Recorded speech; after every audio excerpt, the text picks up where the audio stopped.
আপনি কি ভাবছেন ফেসবুক খুলবেন?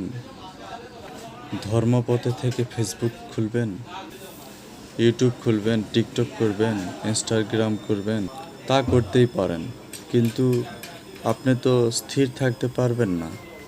ভালো দেখতে দেখতে খারাপ পথে চলে যেতে পারেন। কারণ ফেসবুকে ভালোর চাইতে খারাপের সংখ্যাটাই বেশি, আনন্দের চাইতে দুঃখ বেদনাই বেশি। আর বিলাসিতা বলছেন তো, বিলাসিতা যদি ভোগ করতেই হয় তাহলে জীবনকে আগে নষ্ট করুন।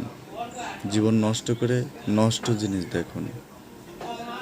আমার কথা তো আপনি বুঝতে পারবেন না, যারা বুঝতে পারবেন তাদের মঙ্গল। এই মানব জন্ম পেয়ে সংগ্রাম করে ধর্মপথে আসুন, শান্তি পাবেন। আজব আজব ভিডিও না দেখে ভক্তিপথের ভিডিও দেখুন।